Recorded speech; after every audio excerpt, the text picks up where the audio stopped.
All right, here we go in three, two, one. What's up, y'all? Welcome to the Sports Medicine Broadcast, a podcast to promote and improve your profession, your practice as an athletic trainer. This week I've got Callista Kelly and Todd Sable. Callista is the managing editor for physicaltherapy.com, and she's really involved with the coursework and making sure that things are relatable. So we're going to talk about how she does that and some of the things that you could do to do the same.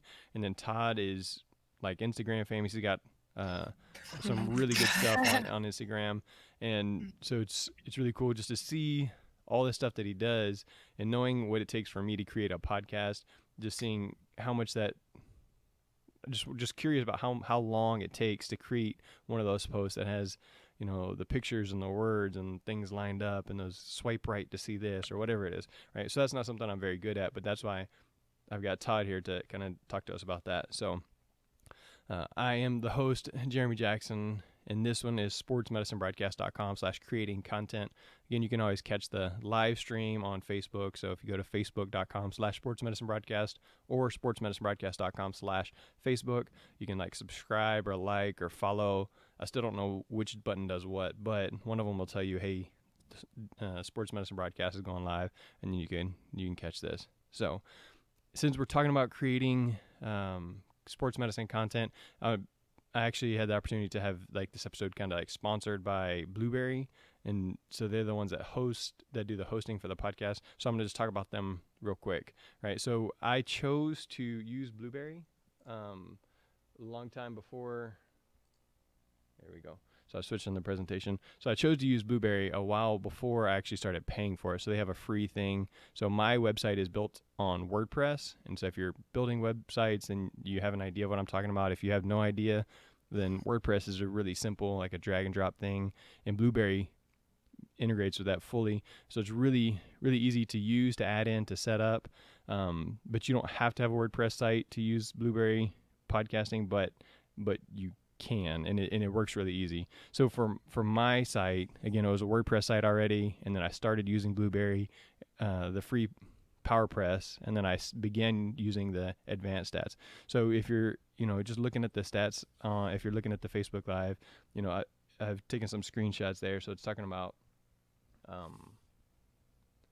it shows you can look at per month, or you can look at the geographical region, right?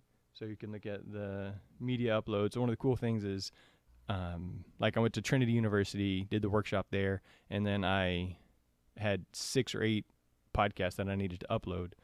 Well, I can upload all of those, and then once I publish them, then it accounts against the data total or whatever it is. And so that's really good. So I could upload all of those and then just publish them over time, which is what I normally do. And so that really helps for me. For most people in podcasting, they're going to say, hey, you should do batch recording. And so that's where you record like 4 episodes at one time and then release them over the next 4 weeks or something like that. So it's a really cool thing you could do with Blueberry there. And then there we go. Yeah, so if you're looking at, again, at the Facebook Live, you can see the stats where it talks about, you know, United States, United Kingdom, Japan, Australia, Canada, Germany. So there's people all over the world that are downloading the sports medicine broadcast. But again, that's just part of the reasons that I use Blueberry podcasting, and it's my preferred source. So if you ask me what I do to make the sports medicine broadcast, the Blueberry podcasting is part of it. And so you can use the promo code BLU008 if you want to get started. Again, that'll give you like a free 30-day trial, and you can use BLU008. And I'll have a link to that in the show notes as well. So without much further ado, where do you get started? Callista, let's start with you. Okay. Where do you get started? As far as on coursework Yeah, in and creating a planning, and course. yeah. Um, well, first, in order to get ideas, as far as what topics to go for and presenters and whatnot, because that's part of my job on physicaltherapy.com is organizing courses and lining up presenters and schedules for our year. So I spend a lot of time searching on the internet as far as what topics are popular, what's going on at conferences, local and state, and then national conferences. So I have attended NATA the past, I want to say 3 or 4 years. Spent a lot of time just talking to presenters and networking with them. And and then over the years, we've just grown as far as more talks. Um, so a lot of times our topics are come from conferences and state conferences as well as NATA, and then some of our ideas come from um, course evaluations. We rely on our members to tell us what they want or what they're missing or what they want to know more about. So on our course evaluation, the very last question or one of the very last questions is, you know, who else would you like to see on here? What topics do you want to learn more about? And we keep a running list of that and take that very seriously. So when I'm looking up things as far as what to schedule for the coming year, I take a look at that and see how many people and what they're wanting, and hopefully we can get those on that year. That's one of my favorite things there is whenever you go to a course that maybe you go to year after year kind of thing. So like the Memorial Hermann Sports Medicine Update is one that I Mm. attend regularly. And I know that I was like, hey, I just put this, and this on my list of things that I wanted to see, and that's what they are. So obviously, I'm not the only person, but just knowing that, hey, they do listen to those. Plus, I obviously know the people, and they say, yeah, we take those into consideration hugely, and so Mhm. that's really cool. So, all right, so in doing that and getting started there and going to courses and meeting people, what are some of the things that you really look for at a conference to bring back to physicaltherapy.com? Um, as far as presenters, is that what you're asking, Yeah, Jeremy? courses, topics, presenters. Courses. Yeah, I went, I have found out over the years, because I've been with physicaltherapy.com for about 8 years now, that like our highest rated courses are things that people can take back to the clinic, take back to, their students or whoever they're working with, that same day or the next day. So when I'm at a conference, I want to look at, I want content that's relatable. Um, that typically they have case studies or they can make case studies up so they can apply it right away. They can answer those questions. And so um, I want a presenter that can talk on the fly, that can answer those questions, that are relatable, and that have intervention ideas throughout the course. That's kind of what I've discovered over the years is that those courses that have that component do the best. They want something that is relatable to their practice. So that's what I'm looking for in a conference, is more so of those topic areas that somebody can take back. Gotcha. Todd, have you done any online learning either in college, in your master's program, or um, as for CEUs? Yeah, I've done quite a bit actually. I would say probably about half of my CEUs were online, and then on top of that, I've taken some other just online courses of things that I wanted to learn more about and things like that. So I've done quite a bit, and I mean the nice thing about online courses is you can kind of pick what you want to learn about. So I mean every online course I've taken, I've taken something away from it. So and that's the benefit of a lot of online courses. You kind of get to pick and choose. So yeah, I've taken advantage of that quite a bit. All right, so kind of with what Calista was saying, when she goes to those conferences, she's looking for people who can do case studies or a walk away skill. What are you looking for in a course? Oh, me? Yeah, Oh, sorry. What am I looking for in a course? I mean, I would just say either A, when I'm looking for an online course, it's either where do I lack? Where can I learn more to improve my practice as an athletic trainer? Or in general, just even if it's not something, even if it's like emotional IQ or EQ, I'm sorry, or so either where do I lack and where can I get better, or where do I want to learn more about? Where do I feel like I'm already kind of above the fold, but want to improve and kind of have that be my area of expertise, or just somewhere that I feel very confident about, so I kind of specialize in one area. So those are like the two things I look for. Um, in terms of online courses, or even if I'm at a in-person conference. And another thing I look for is if there's somebody that I admire or like a mentor and they're speaking, like, yeah, I'm definitely gonna go to their talk. Like Alicia Pennington's one that comes to mind. Like when I saw she was talking or speaking at NATA a few years ago, or maybe even been last year, they kind of blend together. But I couldn't make it because I had to leave. But like that's the like when I saw her name, I was like, that's the one I want to go to for sure. Like I said, I had my flight ended up leaving early, but like so that's one thing that I look for as well is who's speaking, and because normally if you know the speaker, you know what they're going to be speaking on is something that you're interested in. So Gotcha. Okay, so again, that's just what we're looking for in online courses. But um, you're really good at Instagram, right? So you do a lot of really good posts on there. So what are some of the ideas, some of the things that you do to get started in creating that sports medicine content?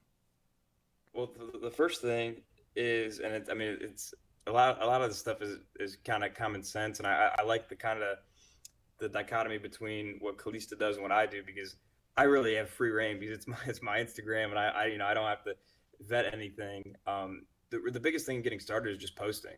I think a lot of people get hung up on having the perfect post or having the perfect caption or trying to impress other people. The biggest thing is just to get a post out there. I remember, and I was thinking about this when I was driving here this morning when I was an undergrad, and this was a long time ago, before I did any of this, I was trying to put, I was really just trying to copy off people and post like, oh yeah, I'm doing like I bought a pre workout and was doing like a pre workout giveaway and like posting like just like random fitness stuff that I, just whatever because I thought it was cool. And somebody told me that they were annoyed with my, with what I was, all the stuff I was posting. And I was like distraught about it for like 2 weeks.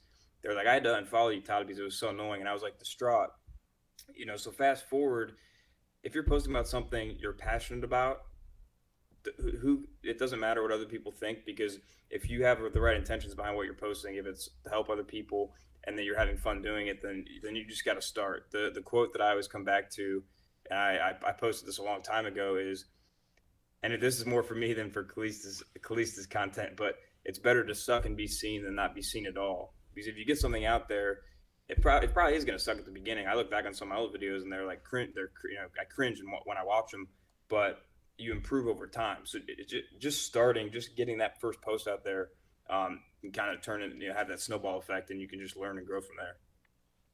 So this past summer, I presented at the Memorial Hermann workshop that I mentioned earlier, and it was about social media etiquette. And one of the things is I said, be you, right? And so that's similar to what you're saying is be something that you're passionate about. So make sure that what you're talking about is, here we go. So make sure what you're talking about is you, it's authentic. So even if it is not very good, right, it's never going to be perfect ever.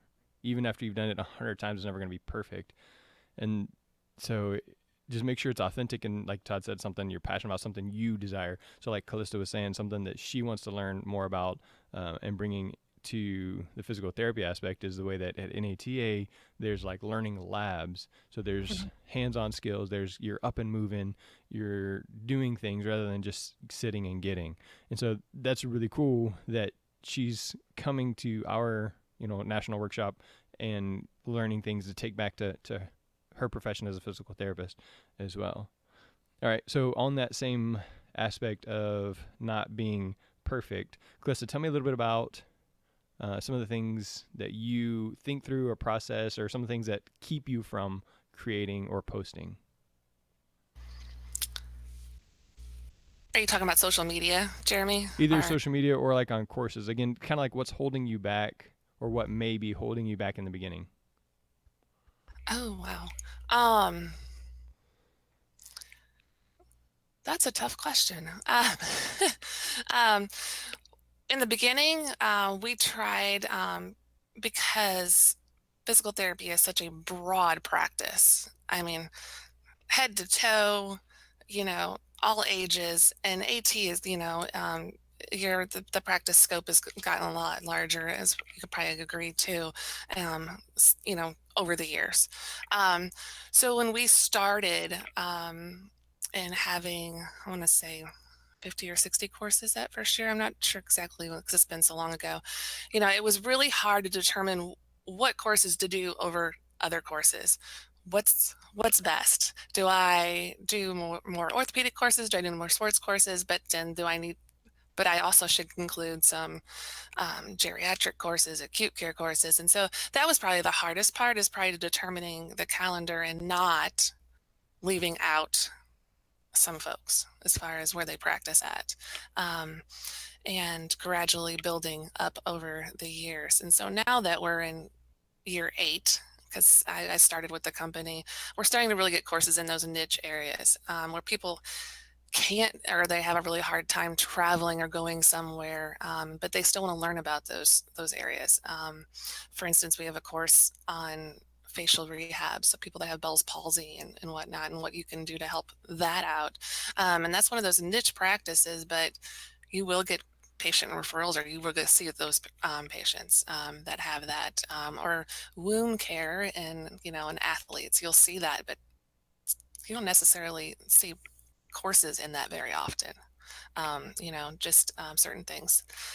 So now we're starting to get into that. But first of the year, I probably wouldn't have done those just because I wanted to get like more people as far as like the bigger practice areas, sports, orthopedics, not those niche courses. So that was probably like the challenge, battling the forth and going, no, we're going to hold off on those courses, but I'll come back for you. Like if somebody came and asked, can I present on this? And so that was kind of the hard part, is part. We'll hold off and then we'll come back to you. So how did you decide that calendar? Like you just said, okay, well, these are the things that we think most people are going to want, because Mm-hmm. in all the podcasting, like how to podcast that I listen to, Mm-hmm. they always say the riches are in the niches. So Yeah. like you just said, you're just getting into the niche courses. Or I Mm-hmm. just yesterday finished a joint mob course on physicaltherapy.com where Yeah. it was, I think her name was Gulik, something like that. Right. And it was the mobulator. And so that was something pretty cool I've never seen. And Yes. That's a new thing. Mm-hmm. yeah, and so that, it's very specific. Like there's this device. Here's a way that you can measure and see if you're doing joint mobs correctly. Mm-hmm. And so again, I needed, like I said on social media, I need to do the course again, kind of watch it while I have somebody there, a patient that I can practice with, and then just practice it a bunch of times while watching it. But Yeah. the course was easy enough. But again, it's pretty like niche and specific. It So is. It is. Yeah. Um, it was it's a challenge. Like in the first year, we went for the masses versus the niche.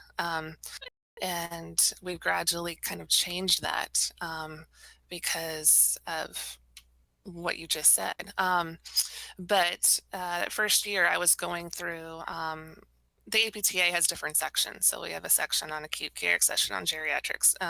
Now they're all called academies. Basically, they changed the language, but they're same thing. So I looked at membership in each of those and kind of decided how many courses in each area. And that's evolved over the years as far as how many courses we do in a certain section, and how many courses we do related to, AT and sports and whatnot. So it kind of, I change it up every year. And we change up our virtual conferences every year, which our virtual conferences is we have a course each day for 5 days in a row and over a general topic. So this year, something that made me interested in is in October, we're going to have a 5-part series on the Jerry athlete. So those folks that are older, but they're athletes and whatnot. So that's going to be a very interesting course, how to work on it, or courses, how to work on endurance and timing and programming and whatnot for those individuals. yeah, that's So definitely a definitely niche. That's another niche area. So yeah, definitely an interesting area for the people who do. I mean, at a high school, I'm kind of like required to work with the athletes here, and so like even if one of my athletes gets hurt outside of school, they have to see a doctor first because it's not a school related injury, so that kind of thing. But there are athletic trainers that work in clinics or that work with hospitals or work independent practice, that kind of thing, and so it'd definitely be an interesting series for them to see. So, all right, Todd, you create some really cool like graphics and info videos and things like that on Instagram. So, what are some of the things that you do to get started on those? The big, I mean, Honestly, like I said with the first question is just starting to post, and you can always refine how and what you do from there. Um, but one thing that I looked at, I mean, back in the day when I first started trying to make my social media basically educational professional as opposed to just posting pictures of my dog and wife, which I still do occasionally. But I try to see what other people enjoyed on I'm thinking of Instagram right now, but what do people enjoy? What do they get the most value from? And you see a lot of like kind of the swipe right or swipe left things where it's a main title picture and then anywhere from 2 to 9 exercises from there. So I started doing that a little bit, and then that's for I mean probably 5 or 6 months. That's literally all I did, and it was cool. There was a lot of educational content on there, a lot of cool rehab ideas for people. But what I found that I lost with that was there was none of my personality in there, and with that I think that it's at some point as humans we want to connect with people, and there was none of that personal brand in there. So I kind of reevaluated. I kept those in there, but then I started a little bit of a social media schedule, if you want to call it that, to where I do one of the swipe right posts, a really kind of random content post. It could either be an educational post on a video. I've done one on the peace and love injury management method. I've done one on basic squat form. I'm doing one on hinging this week, and then a quote one. So I've tried to kind of take what I enjoy from other people's things. Not that I'm copying, but it's nice to see what people enjoy, and so I had that kind of like that little like carousel, like I guess you could call it, of content where it's a quote, random content piece where it could either be educational or picture my dog or my wife, and then back to the swipe right educational rehab movement type videos. So it's been over years of refining and kind of seeing what people enjoy, and it's something that you constantly have to do. Like I've thought about recently taking out my quote post because they're not they don't have the most reaction, or they don't have the most interaction from. But at the same time, like I could have one that just blows it out of the water that a lot of people take value from. So I don't, I'm trying to figure that out. So it's a never ending process of refining and seeing what people enjoy, because any kind of content is subjective to how people view it. It's how they consume it. It's not necessarily what I think is the best, because what I think is the best isn't what you guys think is the best. So I don't want to be just having my mindset in there. So every once in a while too, I'll ask questions on the question app on the story, like what would you guys like to see? Are there certain things that you would like to hear about? So on and so forth. So it's just a constant refining process. All right, so I got to ask real quick. You've been posting about like learning TikTok. Have you actually figured out TikTok? No, I haven't. The one thing that's been holding me up with that, honestly, is, and maybe this is just me making an excuse.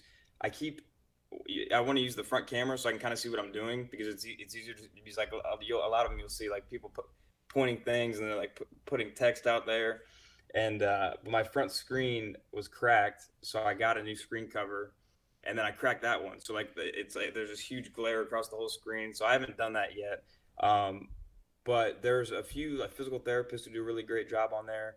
Um, and a couple athletic trainers who it's more their stuff is more comedy, which it's still pretty funny stuff.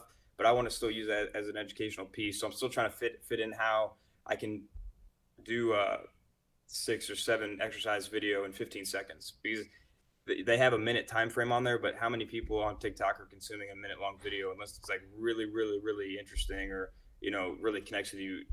Because a rehab video is probably not going to connect with you at the emotional level. So I'm trying to figure out how to really keep that in a 15 second time frame. So short answer, no, I haven't figured it out, but there's a couple people that I know that have done a pretty good job on there, and I'm kind of trying to take some things from them. So that's definitely a work in progress. Gotcha. All right, so one of the things you mentioned is figuring out what people want. So Todd, Calista, this is kind of where I want to go, is how do you figure that out? Calista, we'll go ahead and start with you. Mhm. You've looked at the course things, and you're going to the workshops, but how do you figure out what people want? Yeah. I would go back to our course evals, and usually it comes right from the member, like our members, what they want. So if they're filling that out, and if they really want something, they're going to fill it out. And if they do multiple course evaluations, they're going to say it every time. So um, and we'll have multiple people say it. So that's kind of how I figure out what they want. When I'm going to conferences, I'll see how packed courses are. You know, you can tell the courses that are heavily attended. And we have some at CSN that you can't even get in the door because they have to close it. There's not enough room in those rooms for everybody to be in. Um, and that happens pretty regularly. So I'll make a note of that. Sometimes I can't even get in there to see the course, or they've moved it to another room and you're seeing it on camera because that course is so popular. Um, so um, to that eval, it's watching behavior and listening to our members as far as what they want. But even when I spend time at the booth at conferences, I'll ask members if there's anything that we don't have or what are we missing? You know, what are we missing in our library? And listening to them is the most important part. Now, when you don't have that opportunity to listen to them, that's kind of when I um, start researching other areas and seeing what's popular, what's the hot topics, looking at journals and seeing what are people talking about right now. So that's kind of how I say it. And and I do go on Instagram and look and see what people are talking about. And like other areas, there's lots of Facebook pages that are separate for therapists and whatnot, and what they're talking about. So it's not like a one answer thing, it's multiple. So I'm constantly jotting down like ideas, and some of our most attended, highest rated classes have come from just those ideas where people are like, I really want a course on such and such. And one of our biggest attended courses was on how to work with somebody in their home um, with their own materials, like on like on balance. And so that was a huge popular course that I just grabbed that topic from multiple people that said, hey, I'm having trouble with this. And then asked a presenter if they could, and that was an expert in home care. Hey, what do you think about creating a course on this? So that's kind of opposite of the way that we normally do it, but sometimes those are the best courses. All right. So you mentioned you look at Instagram. Todd has obviously talked about Mhm. using TikTok. I'm on Twitter, Facebook, Instagram. Yeah. What do you find to be the most beneficial for interaction or for gaining what people want? Which platform works best for you? Oh, that's tough because I'm on Twitter a lot too, and Facebook. Ooh, that's tough. Facebook, I see a lot of questions versus as far as clinical questions versus Twitter. Twitter is like people just post a lot of stuff as far as research articles, stuff like that. Facebook is where I see in those groups that people come up with clinical questions. Hey, I have a patient. What have you guys done on this? Or I have a patient on this. I've never seen this area. What, is there CE out there on this or whatnot? So, I don't know. Facebook's kind of the old guy out there, but I still see more clinical questions being asked versus uh, like material. So I think each of them have their place. Instagram, you're getting a lot of great videos on exercises and whatnot, and then but otherwise, Facebook people are asking for help. So yeah. Todd? Yeah, I kind of agree. I mean, it depends on what platform you're on. Personally, it's kind of funny because Instagram, literally everything I post, and you got to keep this in mind too. And Kalisa said this earlier. When you're creating content, you want to think about what consumer you're trying to appeal to. So, like on Instagram, everything I post for 99% of the time is for a potential athlete or patient or somebody who's struggling with something, as opposed to, and I haven't figured this out yet because Twitter, almost all of my interaction is with fellow athletic trainers or other healthcare professionals. because that's just kind of how the following happened. So like yeah, like Kalista said, Twitter's more conversation, research articles, back and forth on certain topics, and I mean just the nature of the platform too. You can't post 10 videos on Twitter, so like the consuming video content on Instagram is great. Facebook's kind of more long form. Obviously, Twitter in its nature it can't be long form, so that's nice because you can kind of right to the point. Facebook can be long form, and you can have great conversations on there. Um, so it just depends what you want, really. I mean, you can each place you go, you get something different. I mean, you get exactly what you're looking for. If you're going to Instagram, you're going to get videos. If you're going to Twitter, you're going to get short form conversations. Facebook, long form conversations. And the nice thing about TikTok though is if you go there, maximum it's going to be a minute long, but normally everything's going to be probably 15 seconds. So that I mean that, and Gary V's like so ahead of the game on this stuff. If you know most people on there are going to be younger, so if you want to post rehab videos or sports medicine content that's going to get consumed by younger people, then you want to be there because you know what audience is going to be there. So it's just kind of keeping with the trends and kind of seeing again, like I said, what people want. So yeah, wherever you go, you're going to get what you're looking for, basically. All right, so as we're mentioning this, I have the Facebook live stream going on, and so I've got Mark Phillips, Tim Ackland, and Don Stuckey, Joe Sabatini all watching live, checking in live. It says they've joined, and so I'm sure there's other people watching live. But hey, thanks for watching live. Yeah, and one of the things that you mentioned earlier is personalizing it, so making sure that content is yours. So, do you prefer, or do you look down on people who say I'm going to post sports medicine broadcast live at 8:30, but I post the exact same thing on Twitter, Facebook, Instagram, whatever. Like I just use one thing to post it all. Does it make a difference to you, Todd Klesta? It doesn't. It doesn't to me. I mean, I think that's great. I think this is one thing we didn't touch on at the beginning. Is at some point you got to get over thinking about like branding yourself or pushing yourself, because I mean you are, but the purpose is to help bring information to other people. So you can't worry about that. But the one thing that I will say, and this kind of goes back to the knowing the nature of each platform, and I was guilty of this for a while, is if you post on Instagram, hey, we're going to be on live 8:30 tomorrow morning on Facebook, and you copy that post and say share to Twitter, it's just going to have that link to the Instagram post. So that won't be consumed as great as if you took a screenshot of the picture, had your own caption under it, say, hey, this is the link, but then somebody can actually see what they're going to be posting about. You know what I mean? So it's, if you're in a hurry, and like I said, I've done this a million times,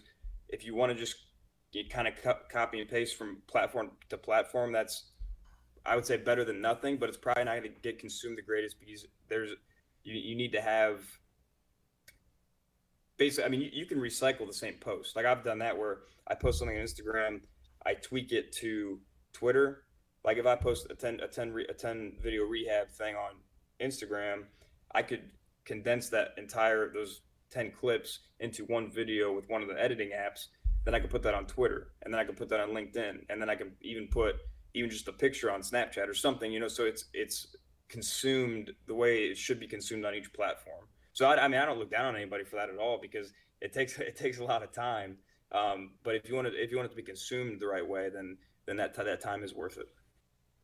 Yeah, I agree.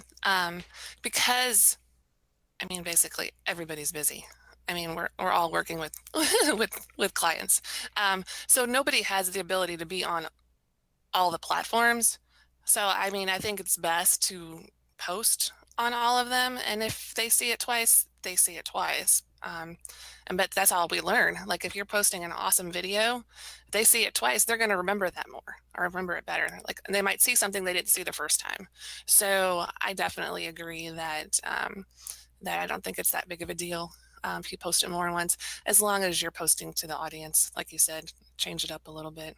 So they're not saying, like, if it's Facebook, you're mentioning Facebook. If it's Twitter, mention Twitter, whatnot. So, and, mixing it up time of day too. Like Mhm.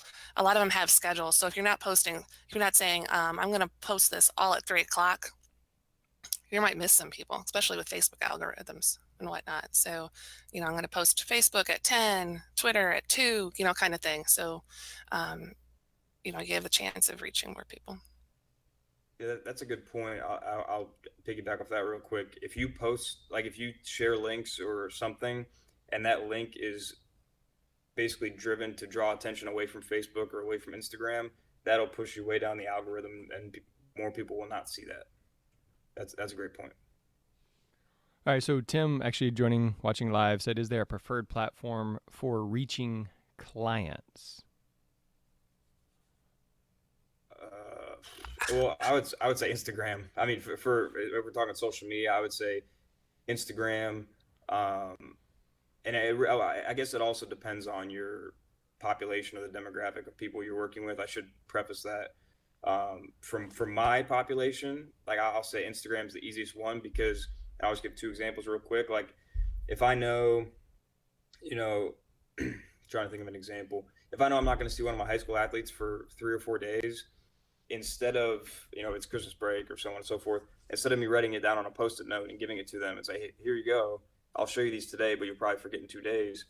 I'll I've done this plenty of times where I'll shoot the videos, throw it up on Instagram, and if they have an Instagram, I'll just get it from them and tag them in the video so they can see that and constantly refer back to it so they're doing things the right way. Obviously, I'm still going to show them the exercises in person, but then they can refer back to that instead of just looking at a post note and say, am I supposed to have 2 legs here, 1 leg here? Just so it's better for them in that regard. Um, so it just depends on the population that you're working with. And I would also, the second example I was going to say, and I forgot it for a second, those workshops that I teach, kind of the same thing goes.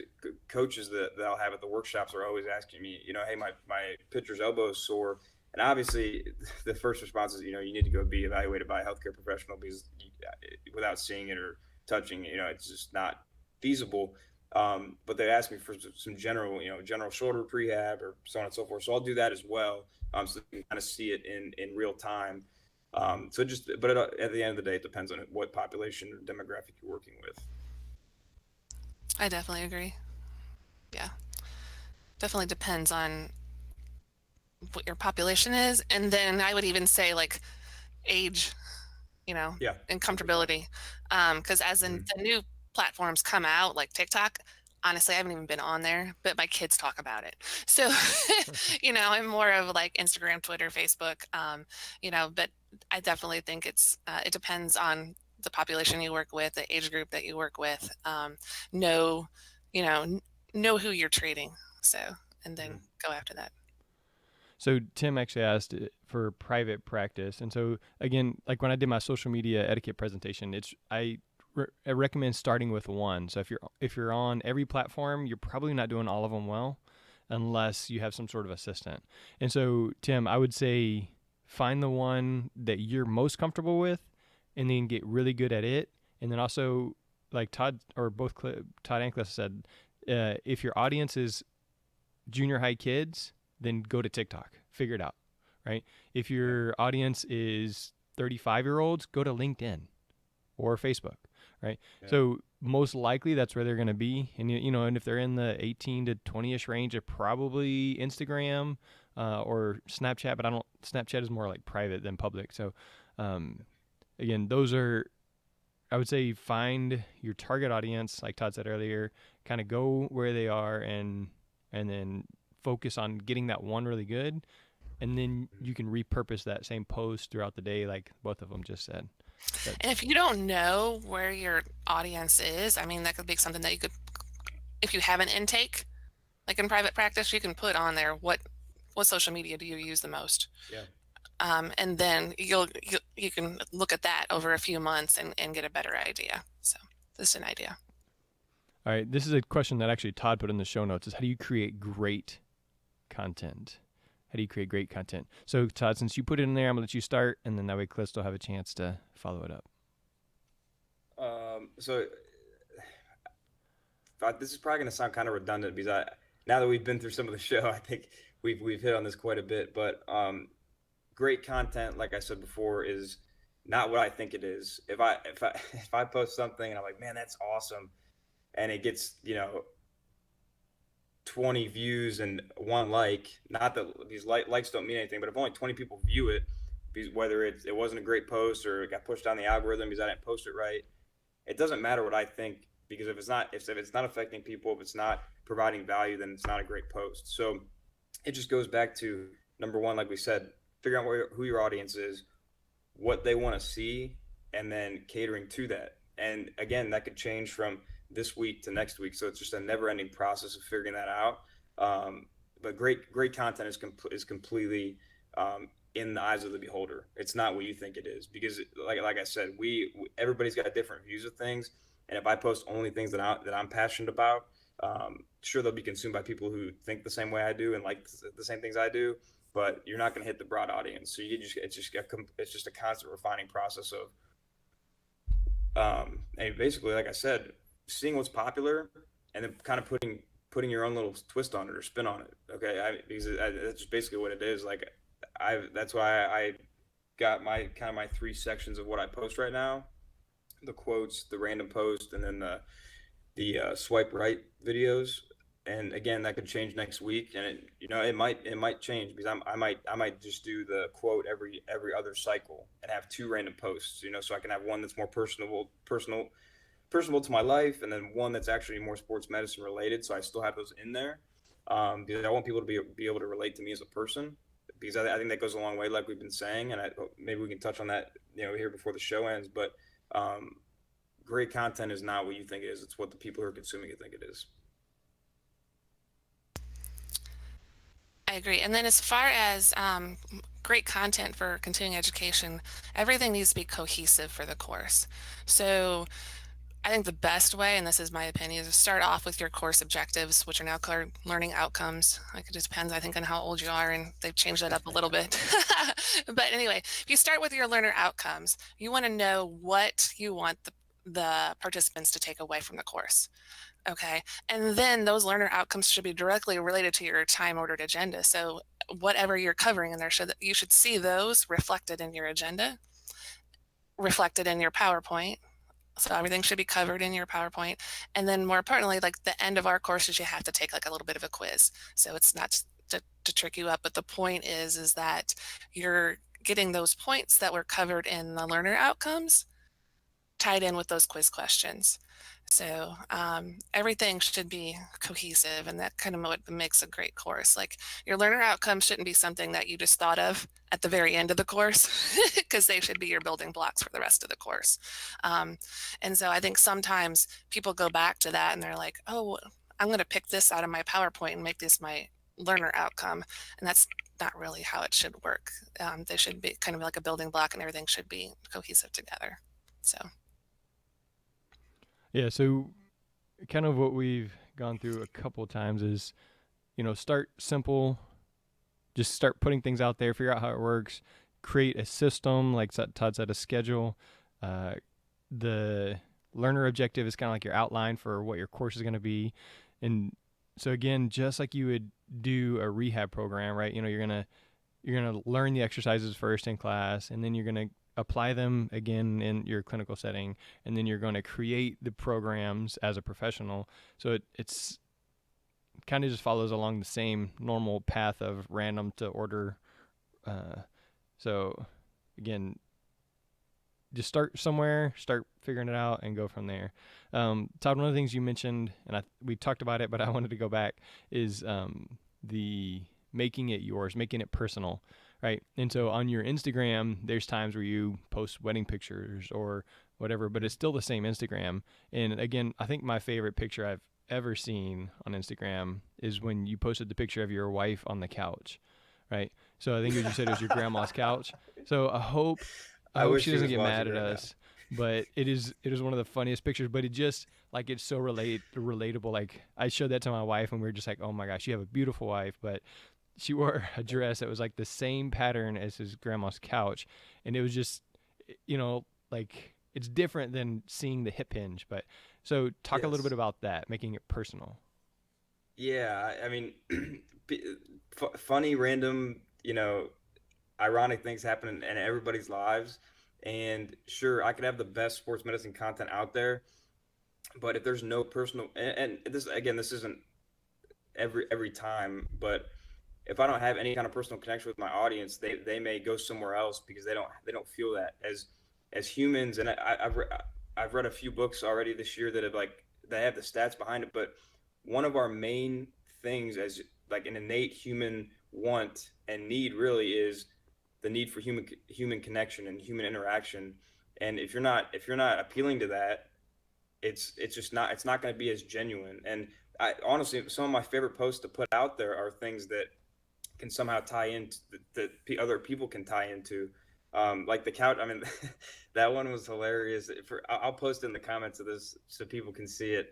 But just a quick backstory is, we always have Thanksgiving and Christmas at my grandparents' house, and she bought this like floral dress from a boutique in our hometown, and we get to my grandparents' house, and I think my uncle Mike held like a pillow from the couch up next to her dress, and then we made her sit down on the couch, and it was like the exact same floral pattern from her dress to the couch, and it was it was the funniest thing ever. So I'll put that in there because I mean it was just I think that's my one of my most liked photos of all time on Instagram, just because it's so funny. But yeah, it just the personal touch to the content you post.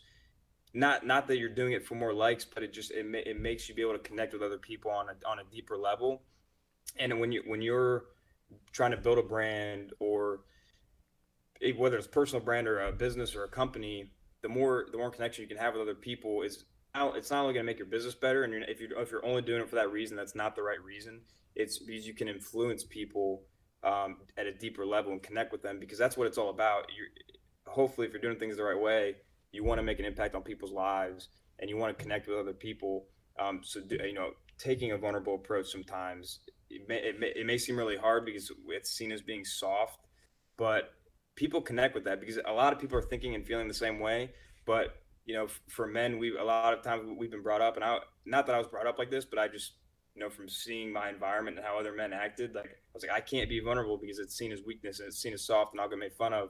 But at the end of the day, that's just kind of being insecure. And I was insecure for a long time just because I have to be masculine. I have to make sure nobody knows that I'm sad sometimes, or that I feel depressed sometimes. You know what I mean? But if you put that out there, 20 people are like, oh man, I never thought he felt that way. And I feel that way too. So maybe I can talk to him about it and see what coping mechanism he used, or what things helped him feel better. So it can go a long way in terms of creating connections, friendships, customers, whatever your goal is, it can go a long way. All right, Calista, yeah, go ahead. So what is physicaltherapy.com doing to make that authentic? Yeah. I think a lot of people are surprised that we read every course eval that comes in. And that's a lot, but we do. We see them come in. So it's between our customer experience staff and myself, we between this, I don't know how many of us are, but several of us. So they're surprised when we respond back, because a lot of times, you've completed that course, you've done the quiz, and then you have an eval, and you're just like, oh, I don't want to fill this out, But we have wonderful members that leave a lot of information in their course evals as far as like what they want to see next, or they'll even say, like, hey, I would love to see this presenter on your site, those kinds of things, So when I respond back to people, they're usually shocked. They're like, what? You're actually reading these? Like, so I'll respond back going, oh, hey, yeah, by the way, we do have this course coming up in a couple months. It's not on our site yet, but look out for it. Those types of things. Or if they have a trouble with a quiz question, and I'll respond back to them and go, hey, you might want to check on this part of the segment of the course or whatever if you want a full explanation of the quiz answer, but I'll give you my abbreviated version, but the presenter probably explained it a little bit better than I can. But just those types of things, making it personable. There is a reason why we want them to fill out that course evaluation, and let them know that there is somebody behind the curtain, so to speak, or whatnot. So that's kind of how we make it personable. Social media wise, I'm lucky I help with the content, but we have somebody that does the content full time. So yeah, because it's a full-time job across the company. So yeah. So Cameron Eldridge on Facebook Live asked, he said that this topic is really good because it's a lot of the projects that he's working on right now are related to creating sports medicine content. And one of the questions that he specifically asked was, how do you address people on social media who are not representing the profession well? And so as an athletic trainer, I think I swear Todd said this was just keep scrolling, right? I'm pretty sure like in multiple posts I've seen him say, you know what, just keep scrolling, just ignore it, just keep moving, right? So that's a perfect approach. Is if someone is posting something, you don't know where they're coming from. Maybe it's a place of they just got chewed out by their boss, maybe their dog died that morning, whatever it is, and they need that opportunity to vent, and they haven't been taught that it's better to vent in quiet circles than in public circles. But what are some of the things that, Todd, what else would you add to that? And then Calista, is there anything else that you would add to that as well? Yeah, yeah. I mean, it keeps growing things great. I would say the the best thing that we can do if and you know we see it in every profession. There's people who they're not presenting us the right way, or they're making us look unprofessional or negative. Responding to that, and we talked about this for an hour in our communication podcast like last month or 2 months ago. Nothing 99% of the time, nothing great is going to come from approaching them in an aggressive way. Usually I would say don't really approach them at all unless it's somebody you know, and you know that you can have a civil conversation with them, because normally with how I can't think of the word, but everything's heightened on Twitter and everything's heightened on Facebook, and nobody's afraid to say what they say what they feel because they're behind a keyboard. But my approach is everything that I post is empathetic, it's respectful, and it has a purpose behind it. And the more positivity that I can get out there, positivity is extremely contagious. I think you put it, or either you, Jeremy, or somebody else put a stat behind this in terms of positive and negative things. But the more positivity that we can get out there, it takes a little bit longer, I think, than negativity does to spread. But if I post one positive thing, somebody else reposts that to their story, and then somebody else posts something else because of that, then there's three positive things out in the universe that we can relate around or communicate around, as opposed to that one negative post. So I really combat it by posting as much positive stuff and empathetic things as I can, because in the long run, and this is another thing, people are going to find what they want to find. So if they want to see that negative post and they want to see people's responses to it or respond to it themselves, that's probably what they're going to see when they go on Facebook or go on Twitter. But if they want to see positive things, they're going to probably interact with more positive people and put more positive things out there themselves. So you're going to find exactly what you want to find on social media, if it's positive, negative, or in between. So I personally, yeah, I would just keep scrolling, because that just takes energy away from your day. I agree. Yeah, I agree. I mean, there's those times, like, you're always going to have somebody that's not going to agree with you, or bring up stuff. We'll have it, if, even in like a negative like course eval, we'll get, sometimes, we'll just respond and say, thank you for, your, thank you for your evaluation. If there's any particular thing that you think that we could have done better, because sometimes you're just taking a learning event, or they might just say, oh no, I was in a bad mood that day when I filled that out, or they'll be like, oh no, actually I think this area could have been done better, or whatever, or actually I think I could have done a better job presenting. We've had people even say that, and and sometimes we've had wonderful presenters come out of that. So, Yeah. them, and say, oh, or what do you think we should have done instead? So you can turn it around, like those negative things. Sometimes if you want to respond to that, usually I respond back to, please let us know how we could have done better. Those types of things, making it positive. And never arguing, if you want to get into that, but make it a learning event, or learning experience. So Yeah, I'll just piggyback off that real quick, because that was a great point. And what I was saying is, not if some I wasn't saying if somebody is directly saying something negative to you, I'm not saying ignore them, because you're spot on. Any negative event can be turned into a learning opportunity if you approach it the right way. But I was talking more to just like random, if you see somebody in your profession posting negative stuff or things that don't look good for the profession. I was more relating to that. But yeah, if somebody's approaching you with a negative comment or negative feedback, they may just not know how to communicate the right way, or it could be something that they're really passionate about that they disagree with you. But anytime, as long as you are mature enough and take a second and respond to it the correct way, I mean, the positive comments are just as important. I'm sorry, the negative comments are just as important as the positive comments, because the negative ones you're going to learn more from. You can tailor your content in a better way or make it more relatable, so on and so forth. So I would say the negative comments to you directly are more important than the positive ones, because they give the opportunity for you to grow if you handle those the correct way. But just general stuff, I would still say just keep scrolling. But Khaleesi, you make a great point on the stuff in terms of your course evaluations or negative feedback. That stuff can be great if you use it the right way. Right. It's just like I always say, if you think back when you were in athletic training school, I was in PT school or whatever, those test questions that you missed, you learn those better because you go back and go, oh Yes. yeah. So you'll remember that better than anything else. So it's like the negative things or whatever, you'll remember more and take that as a learning experience than anything else. So yeah. That's a great point.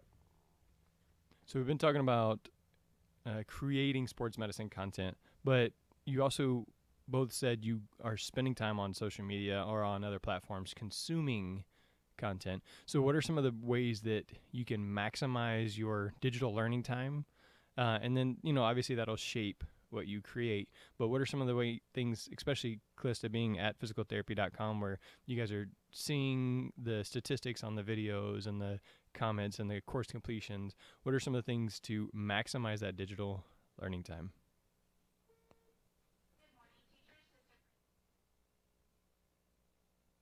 Learning time for our members, Jeremy, is that what you're meaning?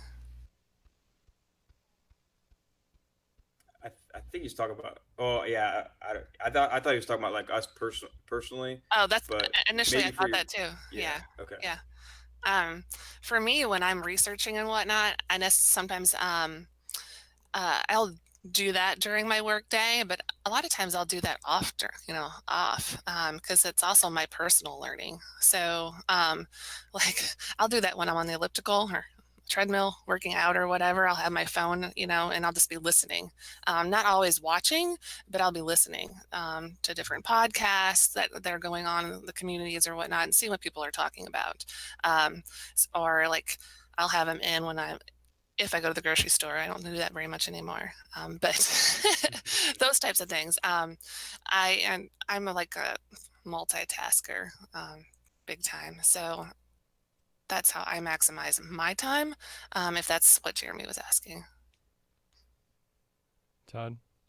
Yeah, I mean, if I'm interested in something, I'm just gonna go search for it. I mean, people will people always joke about like, oh, here, try this exercise that I found on Instagram.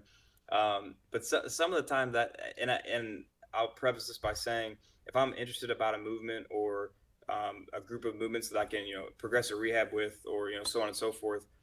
Number one, I mean, that's way more convenient than trying to flip through a textbook. And number two, some textbooks are outdated, especially ones that I used in school. Even though I'm not that old and not out of school that long, but like if I'm like, hey, what are some ways that I can load the hip joint and work on internal rotation at the same time?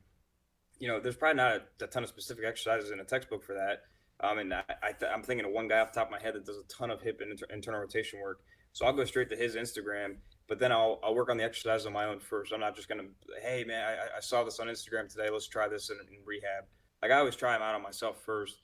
But like if I'm interested in something, I'm just gonna go out and seek it, whether it's podcast, social media, so on and so forth.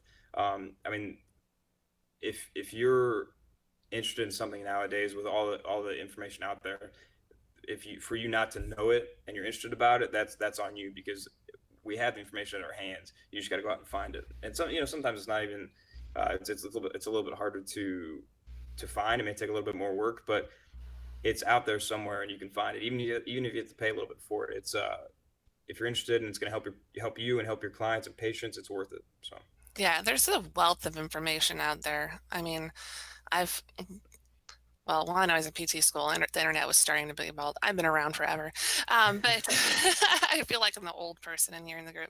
But there's a wealth of information out there. And I think that the key point to take is that there's so much out there. There's good stuff, there's bad stuff. You know, do your own clinical reasoning, your own research and whatnot. And I'm a firm believer, like you said, Todd, that if you're giving something for somebody to do, you need to try it out first. You need to be able to do it yourself, Yes. um, and demonstrate it. So I've also been the therapist that have taken the client's phone and videotaped them and given it back to them their Yeah. short home exercise program, so Mhm. they have it right there on their phone. That's a big plus. That's changed over the years. Is that sometimes you don't even need paper anymore. If they got a phone, you can videotape them doing the exercise, and that's what you got. So Yeah, I don't think just real quick, Jeremy. Sorry, I just don't think we should be afraid of using the technology that we have. I think some people are afraid of using that because they see it as a negative, and electronics are negative. But I mean, just like you said, that's probably better than me putting up 4 videos for somebody seeing themselves doing it on their phone. I mean, and seeing how it should be done with their own body, their own way.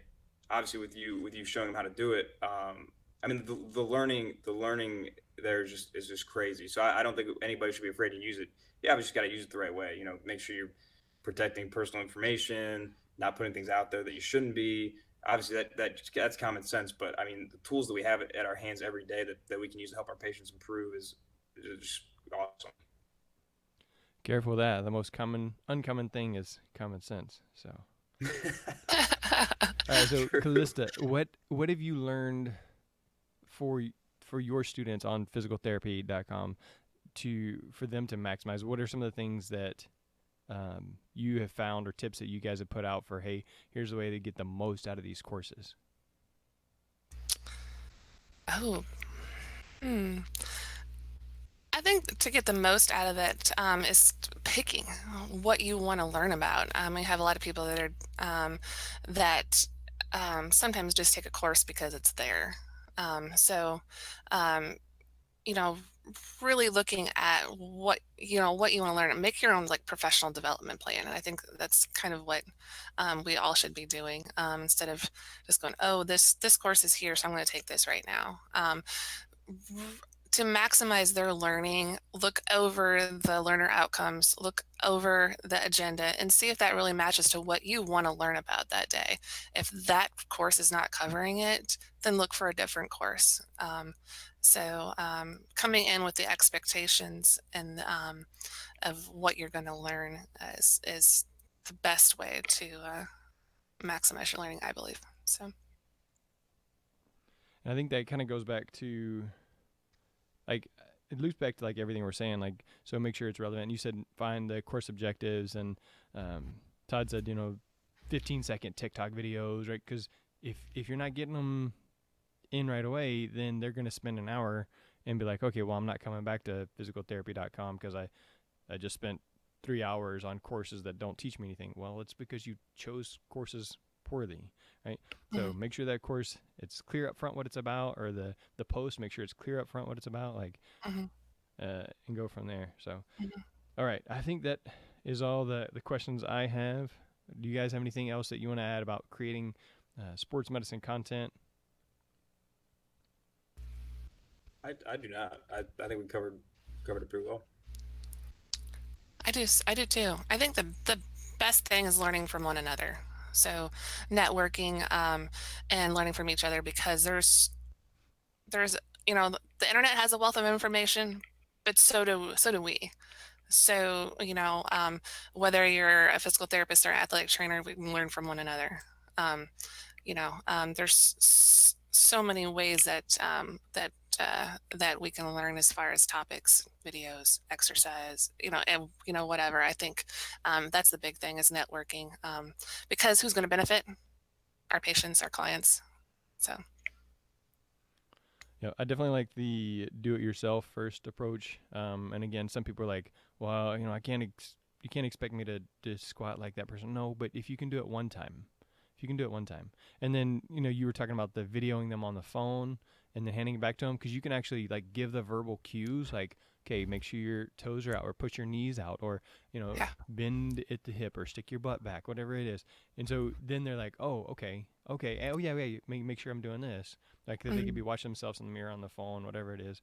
So Mhm. that's a really cool idea. And then again, as you build those relationships, like Todd said, you're creating that buy-in, and then they're telling other people about the content that you're creating and that kind of thing as well. So for the call to action, Todd on Instagram is, I get it confused. It's Todd Sports Med, right, Todd? Todd Sports Med, yeah, across the board. Yep. Todd Sports Med across the board. So if you want to find him on Instagram, like I said, he puts out some really good stuff. And then physicaltherapy.com is the easiest way to find physicaltherapy.com. And so I think their Twitter and Instagram is like physther.com or something like that. Right. And so Yeah. So it's a little bit easier to go to physicaltherapy.com to find their social media stuff and follow it there. Or you can go to physicaltherapy.com/one-free-course to get started checking it out. Like I said, I just completed the joint mobs one, and it was pretty cool. It was like an hour and a half. And, I passed the test on the second try. So, so there's that too. So if you fail, there's another opportunity to pass that test and get that credit. So, Callista, if somebody wants to get a hold of you, what's going to be the best way to do that? See Kelly at physicaltherapy.com. Shoot me an email. I'm old school. All right. And Todd. What's that? I'm sorry. The best way to get a hold of you? Best way is probably just Instagram or social media at Todd Sports Med. If you want to email me, my business one's too hard to say, so my personal one's todd.sable4@gmail.com. All right. So at Todd Sports Med on social media, because we're talking about creating social media content or sports medicine content anyway. So, and of course, I am Jeremy Jackson, host of the Sports Medicine Broadcast, where you can find it at sportsmedicinebroadcast.com. And this one is sportsmedicinebroadcast.com/creating content. Again, sportsmedicinebroadcast.com/creating content. I have a link to the stuff that we've talked about, of course, physicaltherapy.com, Blueberry, using the code BLU008. Link to Todd. And if you're creating sports medicine content, then let us know how this was helpful, or let us know what you're doing, or if you disagree with some of the stuff we said, then let us know that too. And then maybe we can have you on, like Calista was saying. Some of this says people said that, hey, I could have been a better presenter on that. Okay, well, prove it, show us. Yeah. Right? So for Jeremy Jackson, Calista Kelly of physicaltherapy.com, Todd Sable of Sports Med Discussion, and the sportsmedicinebroadcast.com/creating content. That is a wrap. Thanks. Thanks, everyone.